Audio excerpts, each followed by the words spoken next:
안녕하세요. 저는 며칠 전까지만 해도 단란한 가정을 이루려고 했던 한 남자입니다. 결혼 생각이 전혀 없었던 제게 운명처럼 사랑이 찾아와 그 사랑과 함께 행복한 미래를 꿈꿨었어요. 웃음 떠나질 않는 집에서 아내와 아이, 그리고 저까지 새 가족이 행복하게 지내는 모습을 늘 상상했죠. 평생을 함께할 인연에서 평생을 저주할 악연으로 바뀌는 전개는 제 상상 속에 없었지만요. 그래도 혼인신고서 작성하기 전에 모든 것을 끝낼 수 있어서 다행이라는 생각을 합니다. 저와 그녀가 처음 만난 것은 저희 어머니께서 억지로 내보낸 선자리였는데요. 평소 결혼 생각도 없었을 뿐더러 소개를 받아 만나는 건 더더욱 좋아하지 않았어요. 저와 상대방 사이에서 풍겨오는 그 어색한 공기가 제 목을 조여오는 느낌이 들어 정말 싫었거든요. 그런데 어머니께서 직장도 좋으면서 왜 결혼을 안 하려고 하냐며 이번 한 번만 눈 감고 나가주면 다시는 선자리 안 만들고 결혼 얘기도 안 하겠다고 단호하게 말씀하시더라고요.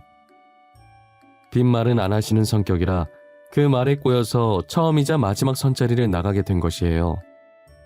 저는 의사, 상대방은 고등학교 교사였고 저희 아버지께서 병원장이라 상대방 집안이 더 기울긴 했지만 직업이 괜찮다고 안 나가면 정말 아까울 것 같다며 거의 애원하다시피 저를 선자리에 내보내셨어요. 아버지께서 지금 운영하시는 병원을 제가 이어받거나 제 개인 병원 하나 받아내려면 어머니 말에 최대한 복종하는 것이 좋겠다고 생각했었죠. 결혼할 거라는 생각 없이 몸도 마음도 굉장히 편안한 상태로 선자리에 나갔어요. 제가 먼저 도착했길래 상대방에게 마시고 싶은 음료를 물어본 뒤 미리 시켜놓고 기다리고 있었어요. 진동배를 들고 자리에 앉음과 동시에 문 여는 소리가 들려서 상대방이 도착했나 쳐다보니 제 이상형과 상당히 가까운 사람이 제 쪽으로 걸어 들어오더라고요.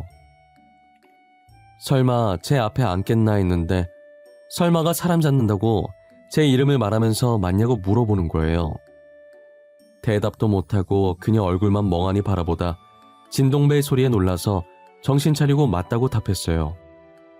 그녀는 싱긋 웃으면서 자기가 음료 가지고 오겠다고 제 손에 들린 진동배를 가지고 가더라고요. 순간 꿈인가 싶어서 양손으로 제 뺨도 때려보고 허벅지도 꼬집어보고 별짓을 다 했던 것 같아요. 커피를 마시면서 인사도 하고 이런저런 이야기를 나누기 시작했는데 그녀도 저처럼 어머니한테 등 떠밀려 선자리에 나온 거더라고요. 결혼할 나이는 다가오고 주변 친구들 다 결혼할 때 혼자만 결혼을 안 하고 있으니 어머니께서 많이 답답해 하셨다고 하면서요. 저도 그렇다고 하면서 농담을 주고받다가 어색했던 분위기가 자연스럽게 풀려 있었어요. 그러다 실수로 제 허벅지에 느껴지는 휴대폰 진동에 놀라서 테이블을 실수로 찾고 그녀 앞에 있던 커피가 떨어지면서 그대로 그녀 치마에 다 쏟은 거예요. 저는 너무 놀라서 티슈를 들고 왔고 그녀는 괜찮다고 속바지 대신 반바지 입고 왔었는데 다행이라고 치마 어차피 불편했다면서 화장실에서 치마를 벗고 오더라고요. 제가 미안해서 어쩔 줄 몰라 하니까 웃으면서 어차피 오래 입은 치마라 버리려고 했다고 계속 괜찮다고 오히려 저보고 놀랐겠다고 하더라고요. 말도 조곤조곤 잘하고 참해서 좋았는데 거기다 착하기까지 하니까 정말 놓치기 싫더라고요. 저는 용기를 내서 애프터 신청을 했고 그녀는 웃으면서 제 애프터 신청을 받아줬어요. 저희는 몇 번 더 만남을 가졌고 가볍게 연애를 시작하게 됐어요. 둘 다 결혼을 생각하지 않았었기 때문에 부담 갖지 말고 가볍게 만나보기로 했어요. 그렇게 만남을 이어온 지 5개월 만에 그녀에게 임신 소식을 듣게 됐어요.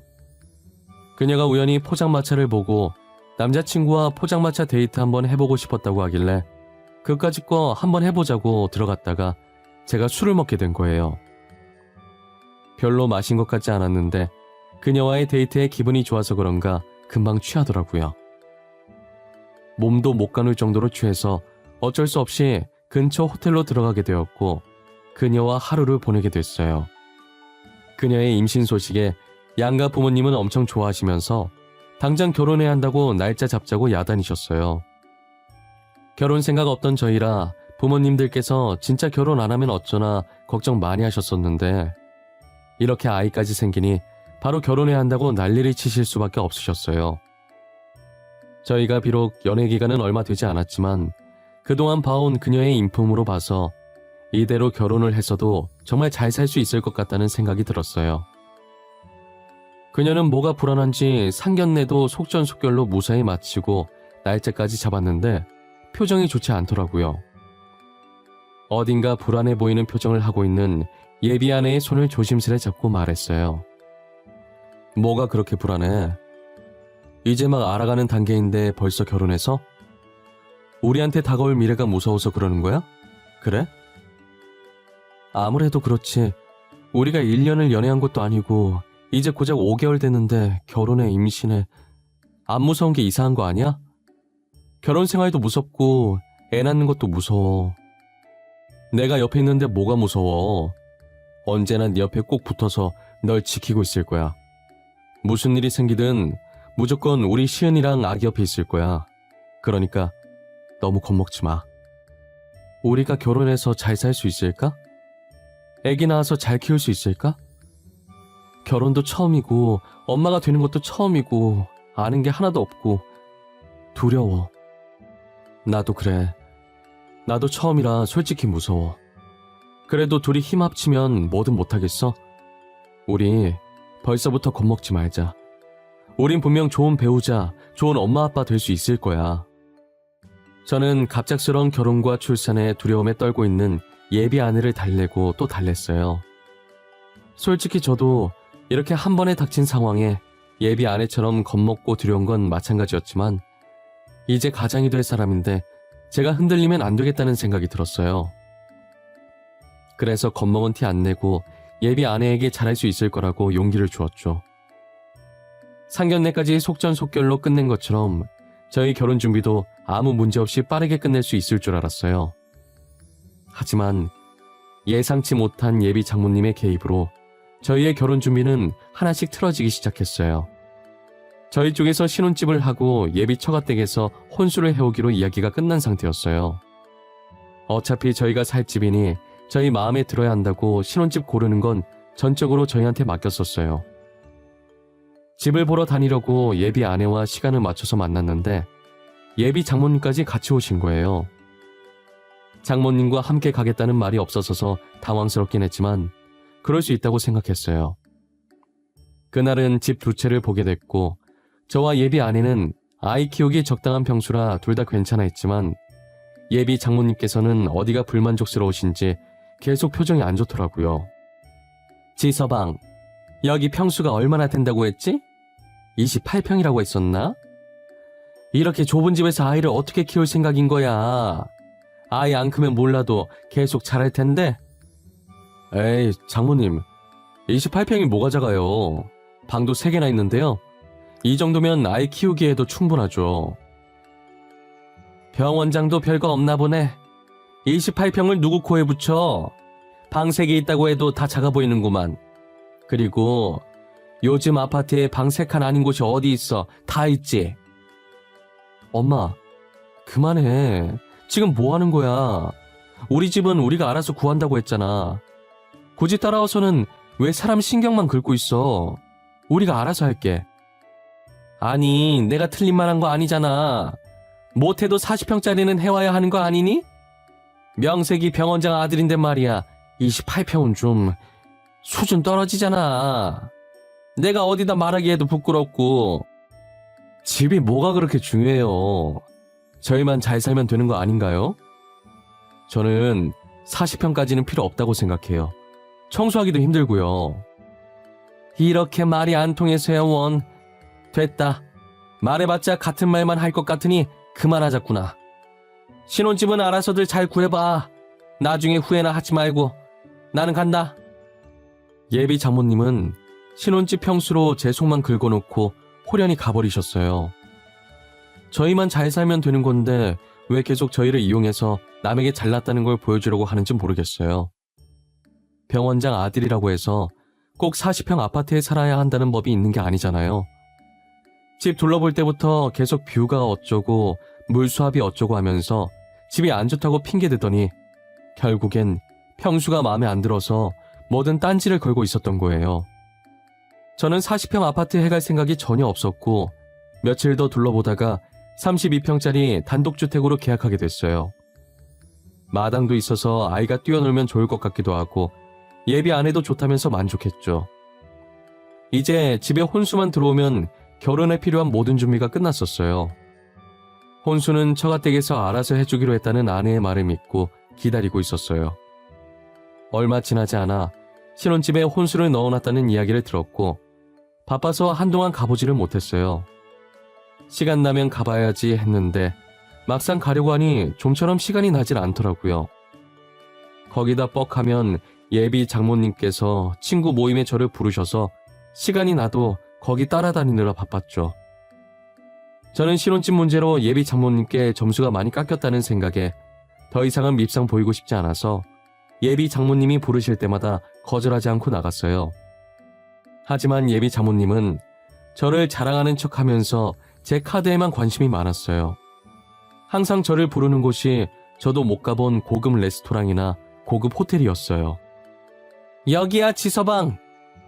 잘 찾아왔네. 우리 딸한테 말 안 했지? 우리 딸은 나 여기 온 거 몰라.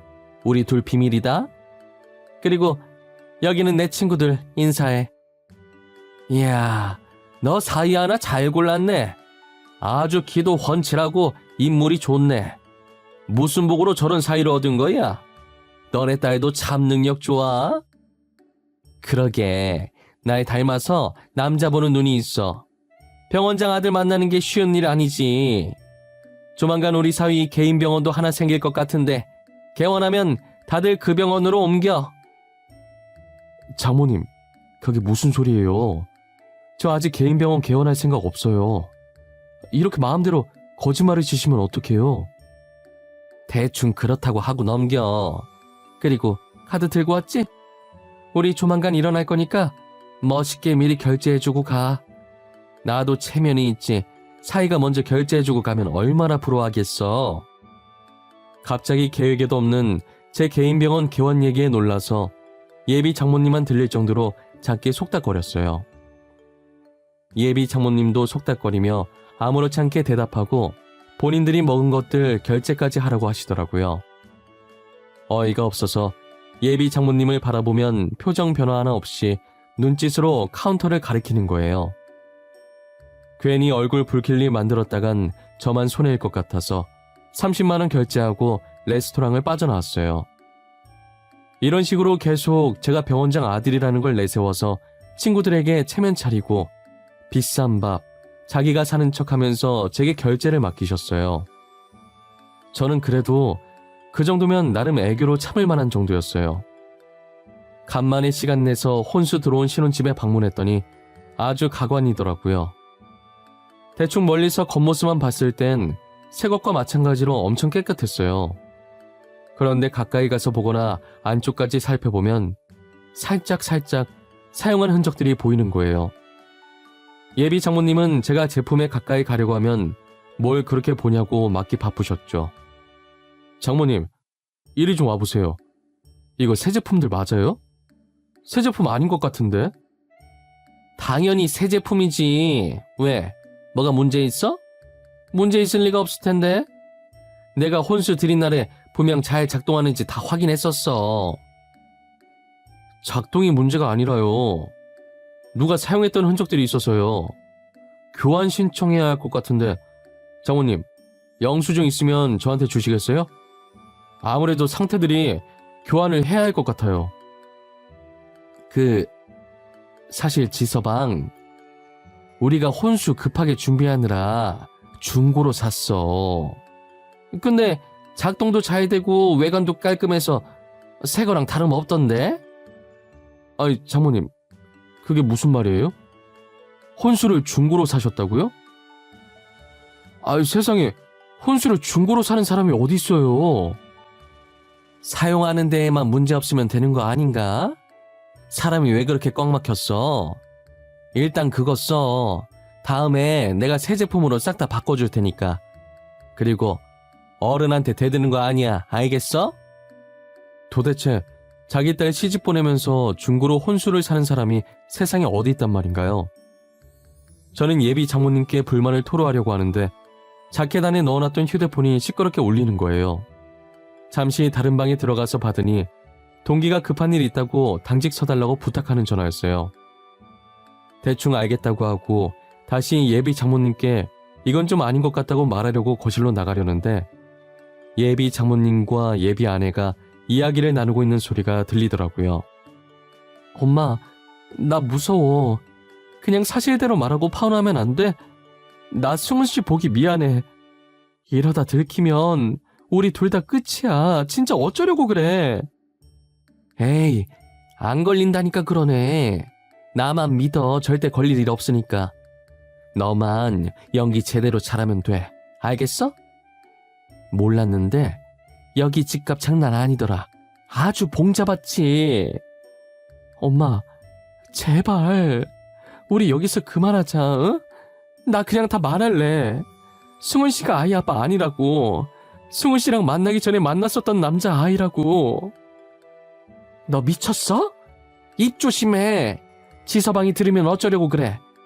이 좋은 기회를 왜 놓쳐? 병원장 아들이랑 결혼하는 게 쉬운 줄 알아? 너 고생길 끝이야. 애 친아빠는 너무 가난하잖니. 나는 언제 들킬지 매일 불안에 떨면서 살고 싶지 않아. 엄마, 나 엄마 딸 아니야? 왜 내 걱정은 안 하고 돈만 밝히는 거야? 제발 내 생각도 좀 해주면 안 돼? 술 먹여서 실수한 걸로 하자고 했던 건 너다. 이제 와서 발 빼겠다는 거야? 너만 입 다물면 아무도 몰라. 그러니까 잠자코 있어. 다 잡은 물고기 놓칠 셈이야? 알고 보니 아내는 선자리에 나오기 전에 만나고 있었던 남자가 있었어요. 선자리 나왔을 당시에도 남자와 만나고 있는 중이었는데 남자 집안이 너무 가난해서 예비 장모가 마음에 들어하지 않았고 예비 아내를 억지로 선자리에 내보낸 거더라고요. 저랑 만나면서도 미련이 남아 남자를 계속 만났었고 뱃속에 있는 아이도 그 남자 아이였던 거예요. 당시 저랑은 아무 일도 없었기 때문에 임신한 걸 알면 다른 남자가 있었다는 게 들키게 되니까 일부러 제게 술을 먹여서 실수한 척하고 뱃속의 아이를 제 아이라고 한 뒤 결혼을 강행한 거죠. 저런 기가 막히는 소리를 듣고 있으니 다짜고짜 화내면서 파혼하고 싶은 생각보다 저 사람들에게 제대로 된 복수를 해야겠다는 생각부터 들더라고요. 그날 동기 대신 당직 서면서 그들에게 어떻게 복수를 해줘야 좋을지 많은 고민을 했었어요. 우선 그렇게 체면 차리기 좋아하는 예비 장모님을 위해 근사한 고급 레스토랑에서 친구들 다 모아놓고 제대로 망신을 줘야겠다는 생각을 했어요. 제가 예비 장모님에게 먼저 연락할 일이 없는데 처음으로 먼저 연락을 했어요.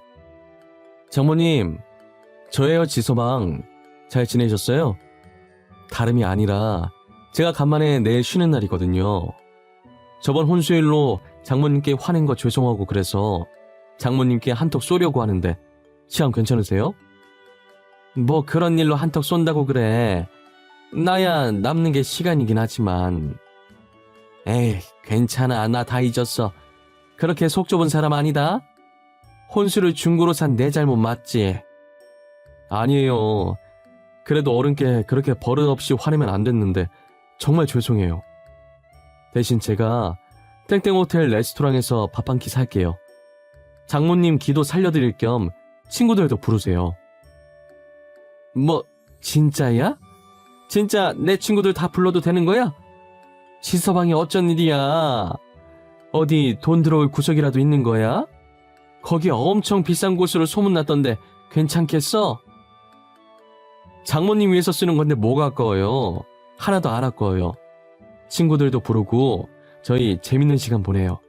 그럼 내일 뵐게요. 비싸기로 유명했던 레스토랑이라 예비 장모님은 진짜냐면서 엄청 좋아하시더라고요. 저는 전화를 끊고 예비 장모님께 정확한 주소를 문자로 찍어 보내주고 씩 웃었어요. 그리고 다음날 낮에 약속을 했었는데 약속 시간 30분 전에 갑자기 일이 생겨서 늦게 들어가야겠다고 예비 장모님과 친구분들은 먼저 레스토랑에 들어가 있으라고 연락드렸어요.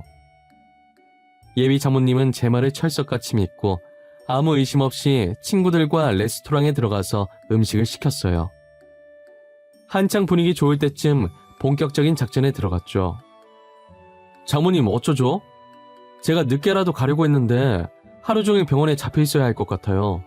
대신 제가 카드 퀵으로 보내드릴게요. 그걸로 결제하세요. 많이 바쁘니?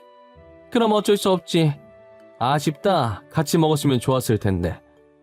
여기 비싼 카페 음식이 다 맛있어. 너 덕분에 이렇게 좋은 곳에 다 와보네. 그러네요. 저도 같이 먹었으면 참 좋았을 텐데 아쉬워요. 그래도 오늘 장모님 친구들 앞에서 기 좀 사셨겠네요. 그걸로 됐어요, 전. 그래, 친구들이 부러워 죽어. 자기도 너 같은 사이 보고 싶다고. 다행이네요. 장모님, 제가 지금 진찰하러 들어가 봐야 했어요. 카드 지금 바로 퀵으로 보내드릴 테니까 받으시면 그걸로 계산하세요. 끊을게요. 저는 연기를 하며 바빠서 결제하러 못 간다고, 죄송하지만 카드를 퀵으로 보내드린다고 했죠. 제가 오든 안 오든 결제만 하면 되는 거니까 예비 장모님은 상관없다면서 입이 귀에 걸리셨더라고요. 저는 조금 떨어진 친구 가게에서 퀵을 불렀고 퀵 오면 전달 좀 부탁한다고 한 뒤 레스토랑으로 향했어요. 예비 장모님의 반응을 두 눈으로 보고 싶은 마음에 빠르게 레스토랑으로 와서 근처에 숨어 있었어요. 제가 쏜다니까 자기 돈 아니라고 평상시보다 2배 더 많은 친구를 불렀더라고요. 조금 있으면 벌어질 일을 대충 상상해보니 정말 생각만 해도 너무 웃기고 짜릿했어요. 한참 혼자서 조용히 키득거리고 있는데 퀵이 도착했더라고요. 예비 장모님은 활짝 웃더니 봉투를 건네받으면서 친구들한테 우쭐거리듯 어깨를 으쓱거렸어요.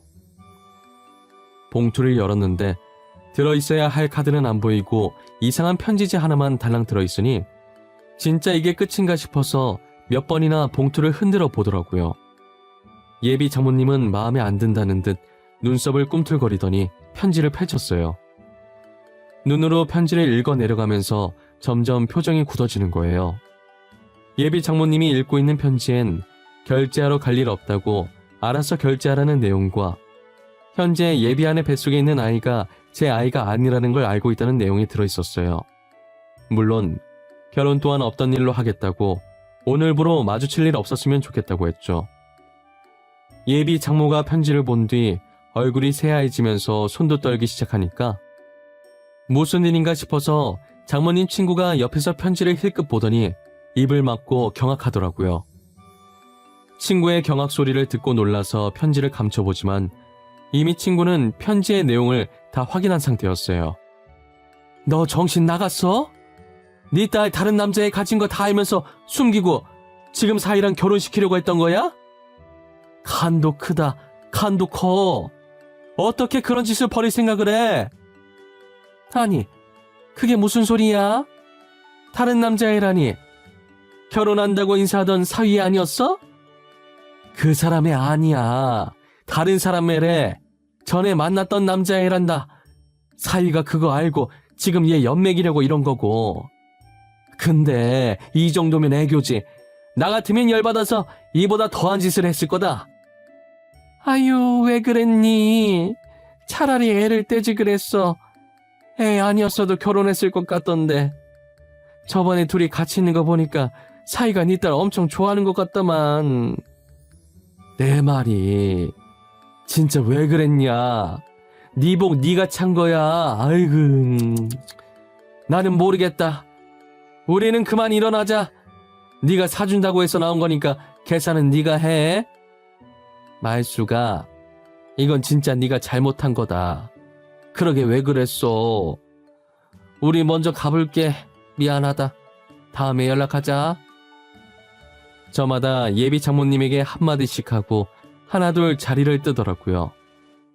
그렇게 혼자 덩그러니 남겨졌고 주먹으로 테이블을 한번 쾅 치더니 휴대폰을 들더라고요.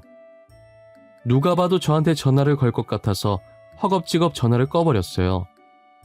예상대로 제게 전화를 건드십고 전화기가 꺼져 있다는 음성을 듣고는 분한 듯 편지를 찢어버렸어요. 얼굴이 터질 것처럼 빨개지더니 계산서를 가지고 카운터로 가더라고요. 계산을 하면서 12개월 할부 안 되냐고 하는데 얼마나 웃기던지 결국 6개월 할부를 하고 갔어요. 예비 장모님이 완전히 떠난 후 한동안 그 자리에서 배꼽을 얼마나 잡았는지 몰라요. 저는 여유롭게 음식을 시키고 다시 전화를 켜서 두 번째 작전을 실행했어요. 전날 예약했던 꽃집에 전화해서 예비 아내의 학교에 배송 부탁드린다고 연락을 했어요. 전화를 끊고 얼마 안 지나서 바로 음식이 나왔고 아까 예비 장모님의 모습이 계속 생각나서 웃음이 안 멈추길래 실성한 사람처럼 웃으면서 음식을 먹었어요. 저는 누군가에게 복수하는 걸 드라마에서나 봤지 실제로 해보게 될 줄은 몰랐거든요. 막상 직접 해보니까 이렇게 짜릿할 수가 없었고 다들 이 맛에 복수를 하나 싶었어요. 음식을 다 먹고 콧노래를 흥얼거리며 후식을 먹고 있는데 예비 아내에게 전화가 왔더라고요. 수업 마치기 10분 전에 도착할 수 있게 해달라고 보냈었는데 시간 보니 쉬는 시간인 거예요. 휴대폰에 예비 아내의 전화번호가 뜨는 순간 제가 보낸 화환을 받구나 싶었어요. 수은씨, 이거 뭐야?